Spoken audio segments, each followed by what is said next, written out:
Hi, I am Bipin Kumar Arya. Today I will cover the lesson number 2 of the economics, chapter number 2. This video was the very beneficial for the UP board examinations for the subject SST. Now let's begin.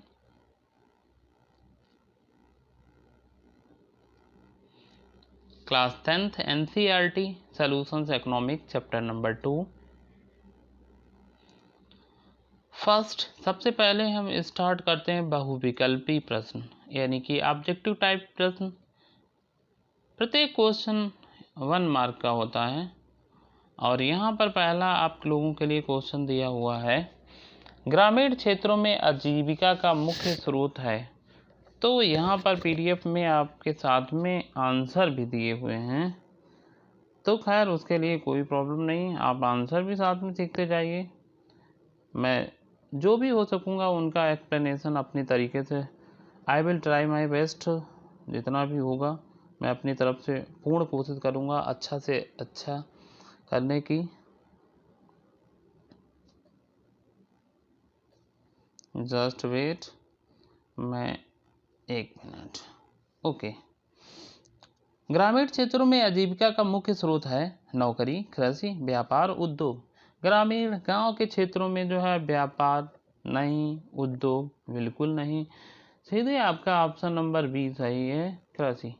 कृषि ग्रामीण क्षेत्रों में आजीविका का स्रोत है और कृषि ही ऐसा एक व्यवसाय है ग्रामीण लोगों का जिसमें चाहे जितने अधिक श्रमिक लगा दो फिर भी आय नगण्य ही होगी, आय बिल्कुल नहीं के ही बराबर होगी। नाउ क्वेश्चन नंबर 2, निम्नलिखित में से कौन सा प्राथमिक क्षेत्र के अंतर्गत आता है, यानी कि प्राथमिक क्षेत्र के अंतर्गत कौन सा इनमें से आता है? खनन, विनिर्माण, सूचना, बैंकिंग। तो यहाँ पर सही जवाब आपका होगा खनन। खनन जो है प्राथमिक क्षेत्र में आता है। Now question number 3, question number 3, Bharat में आर्थिक गतिविधियों में तृतीयक क्षेत्र में कौन शामिल है? कृषि। कृषि प्राथमिक क्षेत्र में शामिल है, गलत जवाब। उद्योग, सेवाएं और कृषि संबंधित गतिविधियां, कृषि संबंधित गतिविधियां द्वितीयक क्षेत्र में सम्मिलित होती हैं। सेवाएं यानी कि इंडस्ट्री से प्राप्त होने वाली जो वस्तुएं हैं, और तकनीकी के क्षेत्र में दूर संचार आदि वाली सभी जो हैं ये तृतीयक क्षेत्र में आती हैं। तो यहाँ पर आपका ऑप्शन होगा सेवाएं, सही जवाब है। क्वेश्चन नंबर 4, अंतिम वस्तुएं एवं सेवाएं क्या होती हैं? अभी सीधे उपभोक्ता के प्रयोग में, यानी कि इंडस्ट्री द्वारा तैयार की गई, सीधे उपभोक्ता उनको क्या कर सकता है? उपभोग कर सकता है, उनका प्रयोग कर सकता है। तो ऑप्शन नंबर ए सही जवाब है। क्वेश्चन नंबर नेक्स्ट,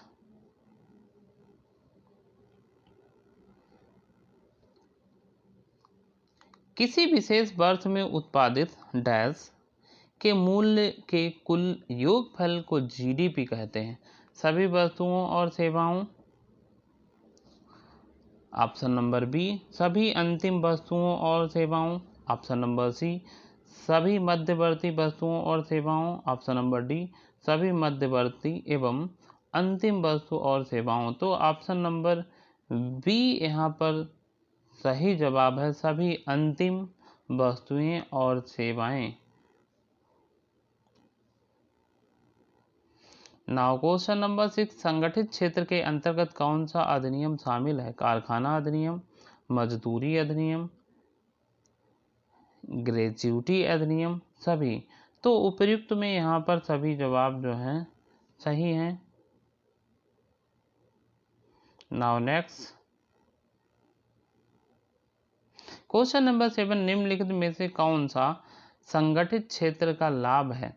व्यापार सुरक्षा, स्वास्थ्य सुरक्षा, रोजगार सुरक्षा या ये सभी? तो रोजगार सुरक्षा संगठित क्षेत्र का लाभ है, रोजगार में जितने भी व्यक्ति जो है लगे हुए होते हैं वो सभी आपस में मिलजुल कर काम करते हैं, संगठित होकर काम करते हैं, यूनिटी बनाकर काम करते हैं। इस तरीके से आप समझ सकते हैं।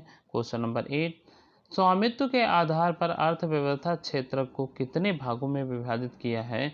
तो स्वामित्व के आधार पर अर्थव्यवस्था क्षेत्र को 2 भागों में डिवाइड किया गया है। क्वेश्चन नंबर 9, सार्वजनिक और निजी क्षेत्र किस आधार पर विभाजित हैं? सार्वजनिक और निजी क्षेत्र जो है रोजगार के शर्तों, आर्थिक गतिविधियों के स्वभाव, उद्यमों के स्वामित्व और उद्यम में नियोजित श्रमिकों की संख्या। तो ऑप्शन नंबर सी सही जवाब है यहाँ पर, उद्यमों के स्वामित्व के आधार पर।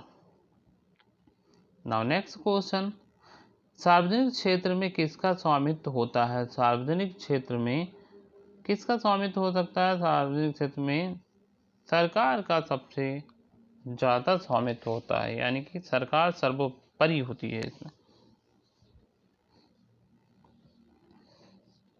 यूपी बोर्ड में सीधे डायरेक्टली 2 नंबर में अति लघुत्तरीय टाइप के प्रश्न, यानी कि जिनको हम कह सकते हैं वेरी शॉर्ट टाइप्स क्वेश्चंस पूछे जाते हैं, जो कि आपको 10 या 15 शब्दों में उनका आंसर देना होता है। यहाँ पर दिया है प्राथमिक क्षेत्रक किसे कहते हैं?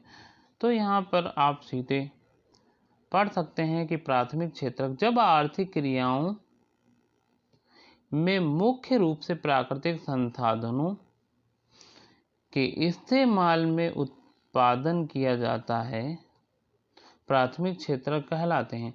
जैसे गन्ना, कपास, दूध आदि, यानी कि वे वस्तुएं जो हमें सीधे डायरेक्टली कृषि से, एग्रीकल्चर से मिलती हैं और उनको हम प्राथमिक क्षेत्रक कहते हैं, यानी कि प्राथमिक क्षेत्रक से प्राप्त होने वाली आय भी कहते हैं।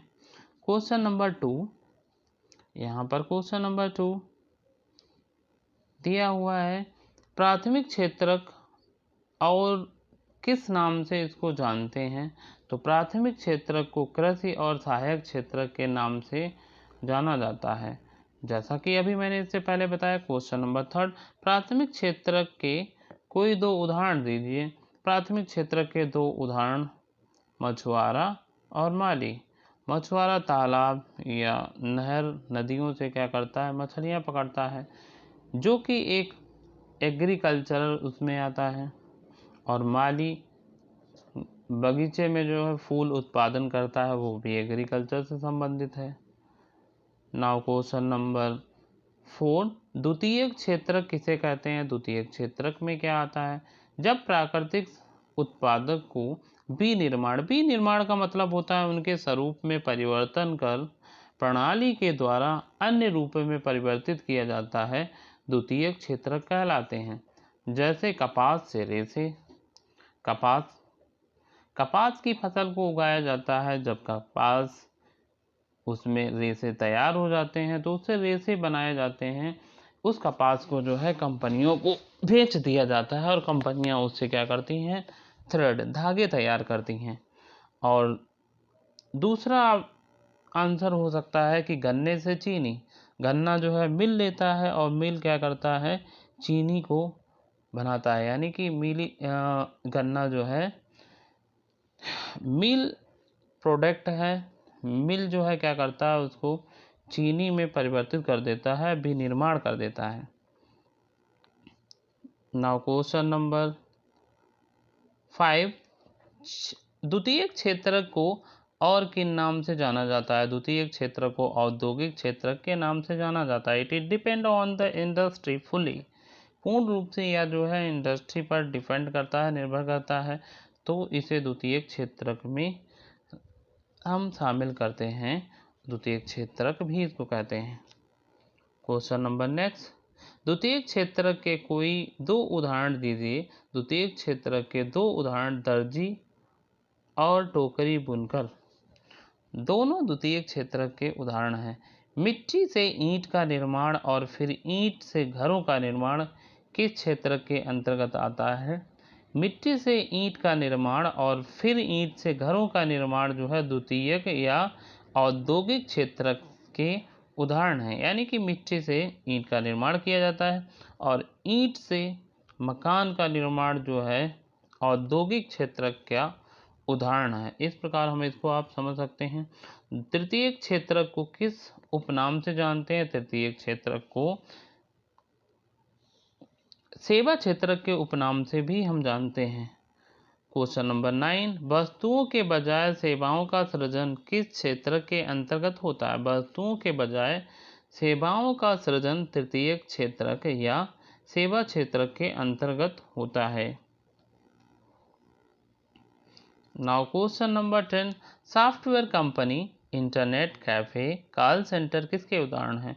मैंने बताया था जो भी टेक्नोलॉजी पर रिलेटेड हो, सेवाएं देते हो, सॉफ्टवेयर कंपनी, इंटरनेट कैफे व कॉल सेंटर तृतीयक क्षेत्र व सेवा क्षेत्र के उदाहरण हैं, जिसको हम समझ सकते हैं। क्वेश्चन नंबर 11, गन्ने से चीनी और गुड़ का निर्माण किस क्षेत्र के अंतर्गत आता है? गन्ने से चीनी यानी कि कृषि से जो प्रोडक्ट जो है तय लिए जाते हैं, जिनको कंपनियां जो है क्या करती हैं, विनिर्माण कर देती हैं, दूसरे रूप में परिवर्तित कर देते हैं, वे सभी जो है द्वितीयक क्षेत्र में आते हैं, जैसे गन्ने से चीनी और गुड़ तैयार होना।